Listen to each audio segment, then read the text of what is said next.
President Trump seizes Obama slush fund, gives millions back to taxpayers. A group of embezzlers and extortionists are having their slush fund cut off by the president, and the left is not happy. For decades, the labor unions have been failing to live up to what they promised to be.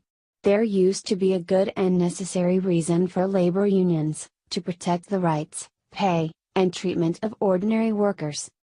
But then the unions got politicized and infiltrated by money-hungry mafioso, and they stopped fighting for workers' rights. The Democrats were more than eager to align themselves with labor unions in exchange for money and votes. And the unions were more than happy to keep forcing their members to give them money, without offering them anything in return.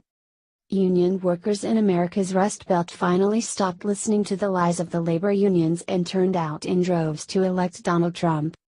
Trump has been committed to putting a stop to the corrupt leaders controlling these unions, and just gave healthcare workers a much-needed victory.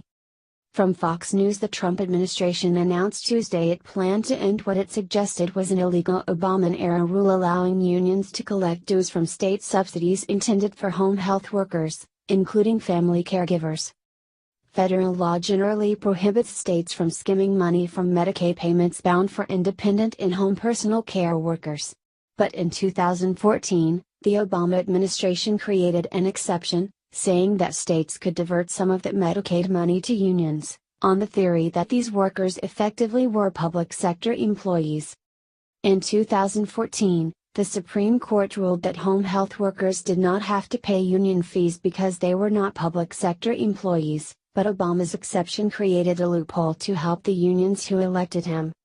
Liberal politicians in states like California, New Jersey, and Illinois became guilty of doing exactly what they all said the greedy corporations were doing to American workers. They helped to divert over $200 million a year from home health workers, who didn't even realize their wages from Medicaid were being gouged by unions. Senator Ron Johnson, Republican Wisconsin, chairman of the Homeland Security and Governmental Affairs Committee, has been fighting for the Obama-era rule to be overturned, and praised the president for finally making it happen. Union dues skimming diverts Medicaid funds from the very people that the program is supposed to help, Johnson said. I applaud the Trump administration for taking the first steps to rein in this abuse.